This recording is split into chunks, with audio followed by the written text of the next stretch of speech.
vidéo, dans ma playlist, pardon, lecture de cours scolaires, les différentes vidéos qui s'y trouvent. Donc nous avons vu la dernière fois le grand 1, besoin et capacité de financement. Et nous allons faire ensemble le grand 2,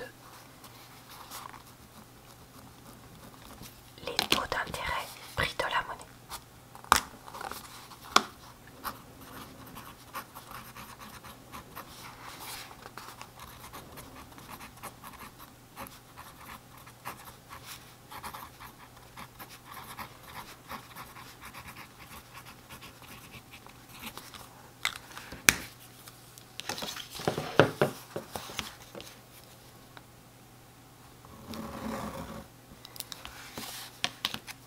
Alors, qu'est-ce qu'on nous dit? Donc là, on a encore une fois une étude de document que je n'ai pas, puisque je n'ai pas le livre.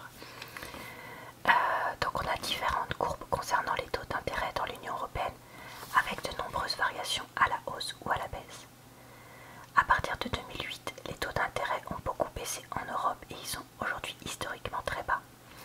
Des taux en baisse traduisent souvent une économie en difficulté, car baisser les taux permet de relancer l'économie. Dans certains secteurs, la baisse des taux peut constituer un atout.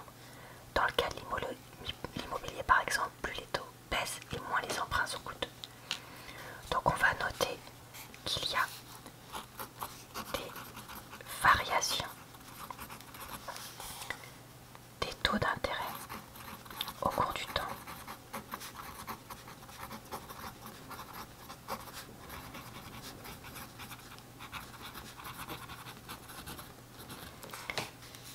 Depuis, par exemple, depuis donc 2008, on a une baisse des taux en Europe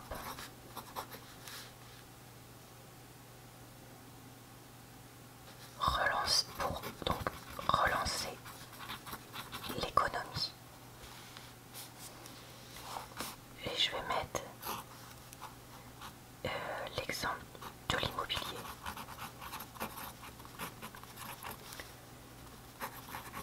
Taux bas égal emprunt moins coûteux. Parce que je pense que c'est quand même coûteux. Il n'y a pas un chapeau sur les... Peut-être pas, je sais plus. Parce que je pense que c'est quand même quelque chose d'intéressant. Le taux d'intérêt va donc constituer un élément clé de la situation économique. Donc, ça c'est intéressant. L'intérêt, c'est un élément clé de la situation éco, car il met en relation des situations et des comportements différents. Donc là, on a ici la définition de taux d'intérêt. Non, peut-être pas la définition. Ils mettent ça représente le prix de la monnaie, c'est-à-dire la somme que doit verser un emprunteur à celui qui a prêté ses fonds disponibles.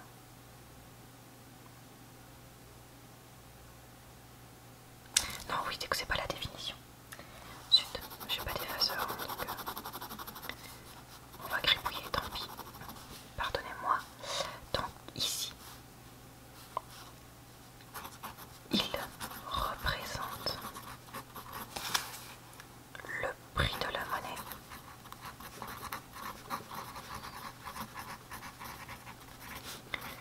c'est-à-dire la somme que toi... Ah, mais c'est comme ça que ça s'appelle en fait, ça c'est le... Oui, le taux des intérêts, du coup ça vous donne une somme que vous devez rembourser en plus de ce que vous a prêté. Je savais pas que ça s'appelait le prix de la monnaie, ça. En fait ça semble évident, mais bon bah j'ai appris un truc aujourd'hui.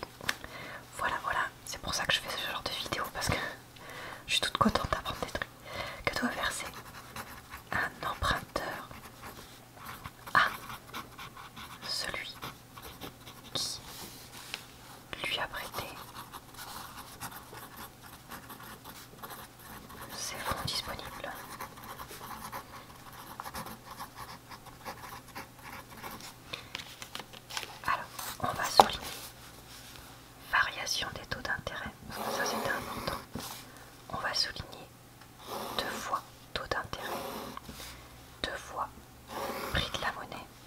pareil. C'est souligné et en rouge dans le titre, dans le cours que j'ai pris. Donc. Ça m'énerve, c'est caca. Bon, alors là, il y a plein de trucs à apprendre. Alors, ce taux d'intérêt est un pourcentage qui correspond à une fraction du capital emprunté. Donc on va noter intérêt. C'est un donc, pourcentage qui correspond à une fraction du capital emprunté. On va le souligner ça parce que c'est un truc important. Donc pour un emprunt à 3%, pardon, pas 30%, ça sera 3%, ça sera déjà pas mal. Chaque fraction de 100 € entraîne un paiement de 3 € en plus d'intérêt, en plus des 100 € à rembourser. Donc au lieu de rembourser 100 €, vous remboursez 103. Le taux d'intérêt fait intervenir deux types d'agents économiques. Donc on va retrouver nos agents à besoin de financement et les agents à capacité de financement de la dernière fois. Donc on va noter fait intervenir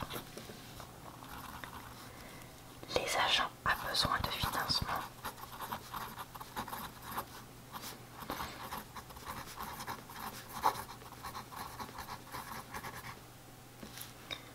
donc ils demandent la monnaie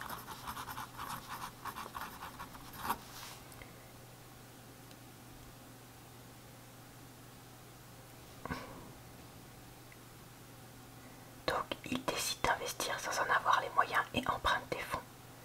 L'ACF lui rend un service qu'il va rémunérer sous forme de taux d'intérêt en payant ce qu'on appelle les taux d'intérêt débiteurs. Donc investi pour investir sans avoir les fonds.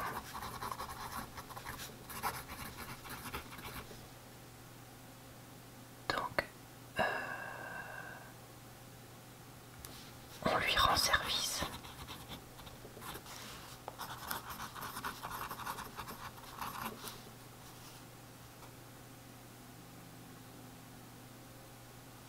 Mais en échange,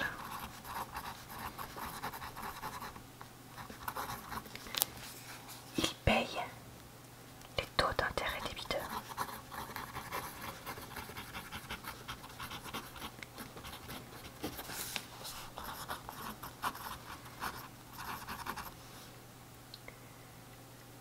Donc le débiteur est celui qui a une dette auprès de son créancier.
déformé dans ma fiche.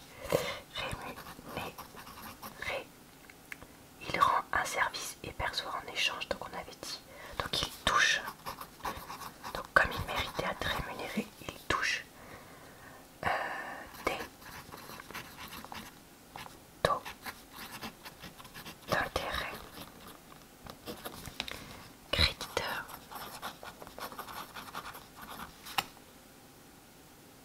gagne de l'argent. De l'argent, il représente le créancier.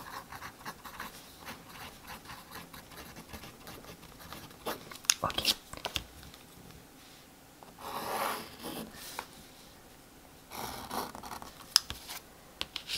Là, je n'ai pas souligné paye, mais je pense que je vais le souligner parce que c'est important cette histoire de payer et de toucher. Ok. Les taux d'intérêt perçus permettent d'augmenter son pouvoir d'achat en récompense de son effort d'épargne immédiat. Donc, là, il y a une notion de récompense. Son effort d'épargne.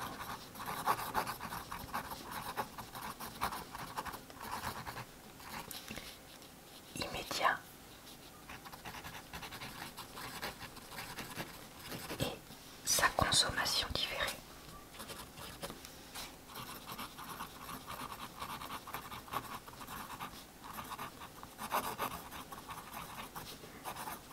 Par une augmentation de son pouvoir d'achat.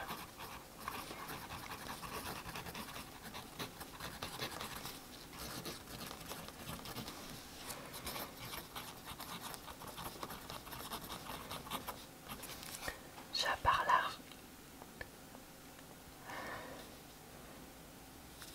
Argent perçu, je notais. Donc là, le taux d'intérêt rémunère aussi le risque par la CF. Donc, le taux rémunère le risque pris par ACF de ne pas avoir de remboursement.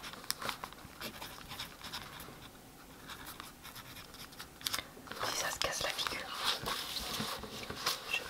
je vais souligner rémunère risque.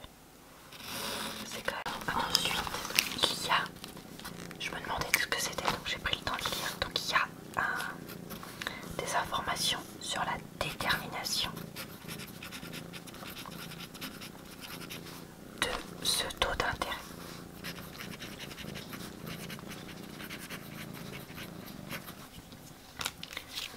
Donc, comment déterminer le taux d'intérêt? On va avoir plusieurs points qui rentrent en jeu. Premier point, ça va dépendre de la confiance accordée au débiteur. Plus il y a un risque, plus le taux d'intérêt est élevé.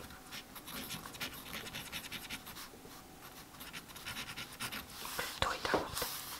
Ensuite, on a le taux d'inflation qui va jouer un rôle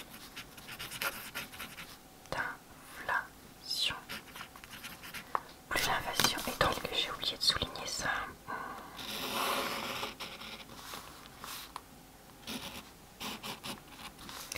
Donc on a dit, plus l'inflation est élevée, moins il y a un risque de voir sa monnaie perdre de sa valeur. Plus elle est importante, moins risque monnaie perte de la valeur.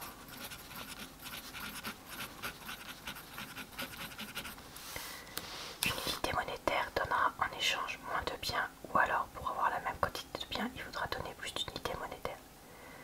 En période d'inflation, il se peut donc que l'argent remboursé à ACF ait perdu de sa valeur et parfois le taux d'intérêt est même négatif. Je le notais. Taux d'intérêt peut être négatif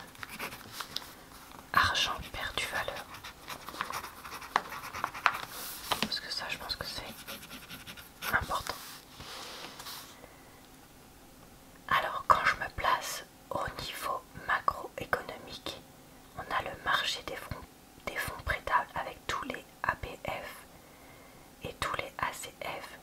C'est le lieu de la rencontre entre l'offre et la demande de monnaie. Donc,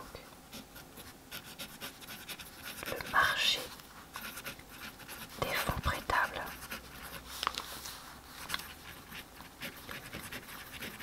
donc là on a dit je suis au niveau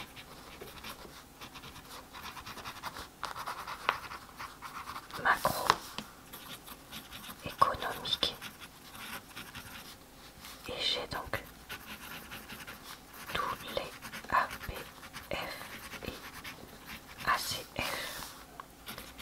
Ça donc on a dit c'est le lieu de la rencontre entre offre et demande de monnaie.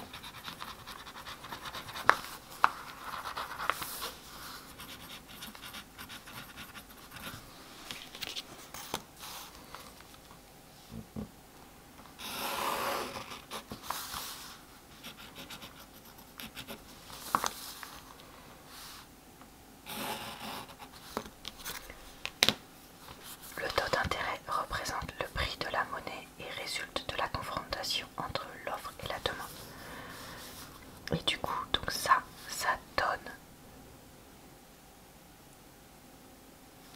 donne le taux d'intérêt.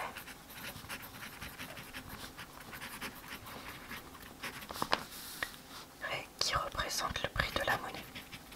On va le renoter puisque on l'a déjà dit tout à l'heure, mais ça semble important. Non, tout à l'heure, c'est l'autre semaine que je l'avais noté. Non, mais non, c'est tout à l'heure. Mais oui, c'est tout à l'heure et je perds la boule, moi.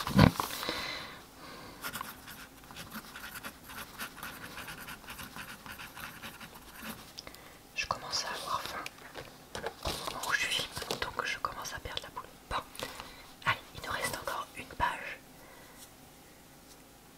Donc la demande de monnaie et l'offre de la monnaie varient en fonction du taux d'intérêt. Donc là, non.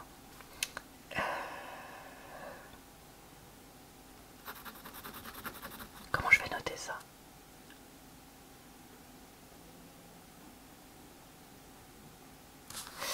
Je vais noter demande de monnaie.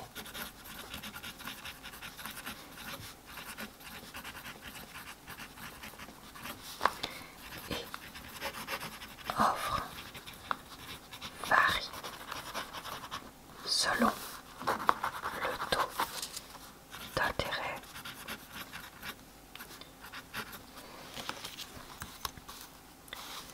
je vais souligner varie selon le taux d'intérêt. Donc là on va avoir trois comportements. Donc plus le taux d'intérêt augmente,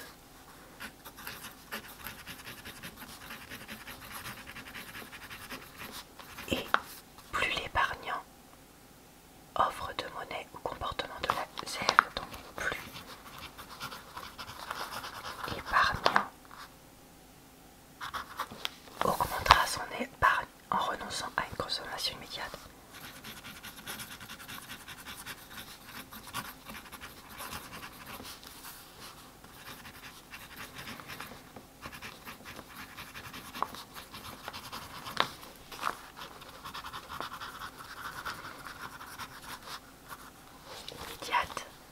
Ensuite, plus le taux d'intérêt est, donc plus ce taux augmente et moins le demandeur sera incité à demander du crédit car les remboursements seront plus élevés.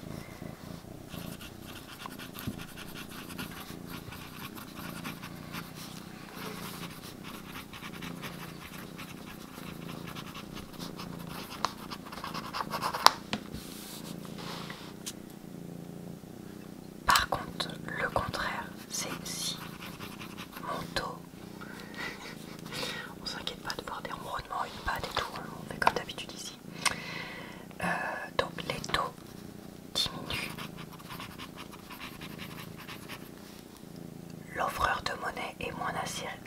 différer sa consommation et à épargner, alors que le demandeur est incité à plus recourir au crédit car les remboursements sont moins onéreux.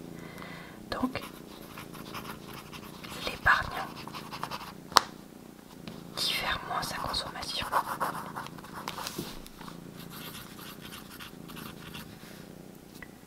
Consommation et demandeur recourt plus crédit.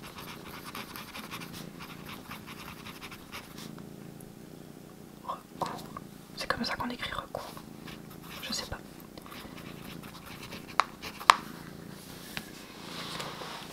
Alors, donc, qu'est-ce qu'on a vu? La demande est une fonction décroissante du prix. Le taux d'intérêt, quand le prix augmente, la demande diminue et inversement. Donc, la demande est une fonction décroissante du prix.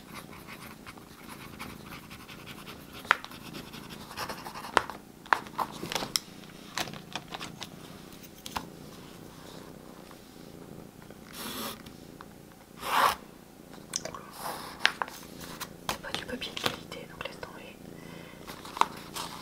Donc on a dit, quand le prix augmente,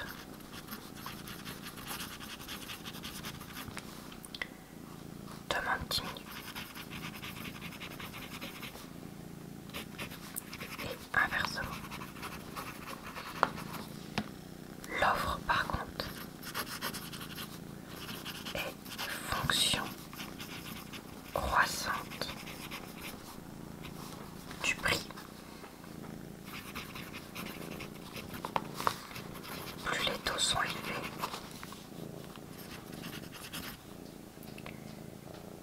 et plus l'offre augmente.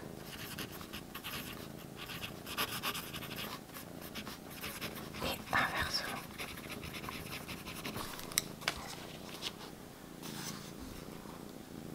Hop, on souligne ça.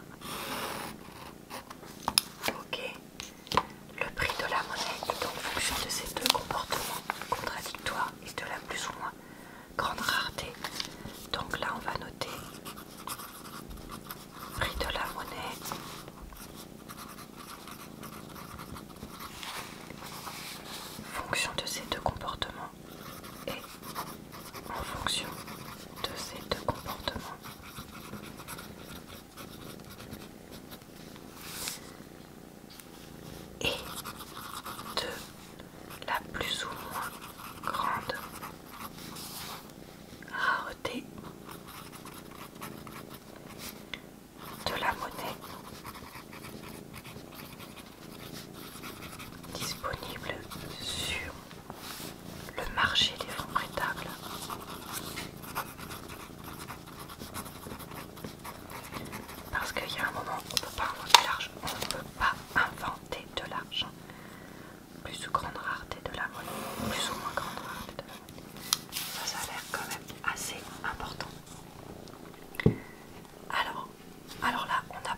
qui emprunte au quotidien. C'est aussi le taux que représentent les banques à celui qui emprunte. Donc exemple 3%.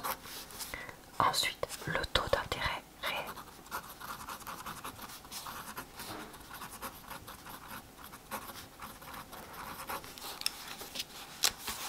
Alors, qu'est-ce que c'est que celui-là du coup? Parce que moi pour l'instant je connais que le nominal, hein. Donc je me demande bien ce que ça va être. Comme la monnaie perd de sa valeur, un emprunt à taux de 3% contracté le 1er janvier permet au créancier de récupérer 103 € le 31 décembre. Mais entre-temps, si l'inflation a été de 4%, un produit qui valait 100 € en vaut 104. Donc en récupérant 103 €, le créancier a perdu 1% de son pouvoir d'achat. Il ne peut plus consommer autant de produits et il aurait mieux fait de commencer le 1er janvier à ne pas prêter de fonds.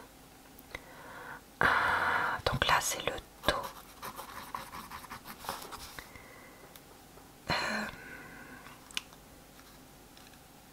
tenant en compte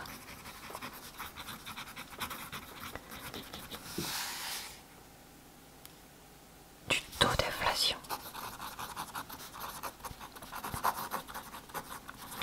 Ils mettent taux intérêt réel égal taux intérêt nominal moins taux inflation.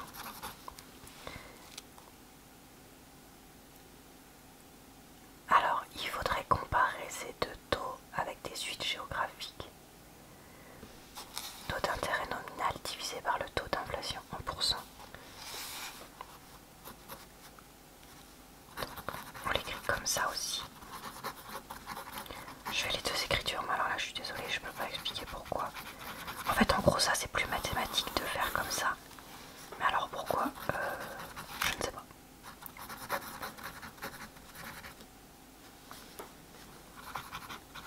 En pourcent. Donc apparemment ça c'est vraiment le plus scientifique.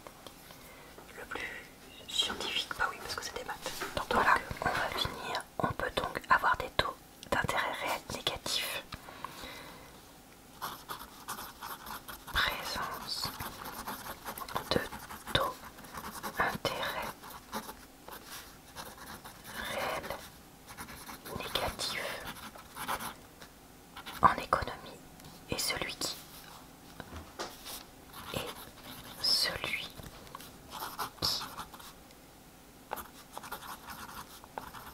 on va mettre un point, rembourse, gagne de l'argent. Car si les taux sont négatifs, il rembourse dans une monnaie qui a perdu de sa valeur. Et celui qui a prêté perd de l'argent. Car il récupère des fonds qui ont perdu leur capacité à pouvoir être convertis en pouvoir d'achat. Très intéressant. Et donc, en conclusion, pour cette partie, l'inflation favorise les emprunteurs et défavorise les débiteurs. Donc j'ai l'impression que quand il y a plus d'inflation, c'est peut-être plus intéressant de faire plus de crédit et pas de mettre ses sous à dormir à la banque. Bon bah voilà. Voilà pour cette fiche. J'espère, encore une fois, ne pas avoir dit trop de bêtises. J'espère quand même vous avoir relaxé avec ces bruits d'écriture et ces chuchotements. Je vais m'arrêter là pour cette fiche, même s'il y a encore plusieurs pages, pour des raisons de droit d'auteur, parce qu'il y a quand même des limites, je pense, à ce que je peux dire et redire. J'espère vous avoir intéressé et diverti quand même, en plus de la relaxation. Et que vous aussi vous avez appris des choses. Je vous souhaite une bonne soirée, une bonne nuit ou une bonne journée. Et puis je vous dis à très bientôt dans une prochaine vidéo.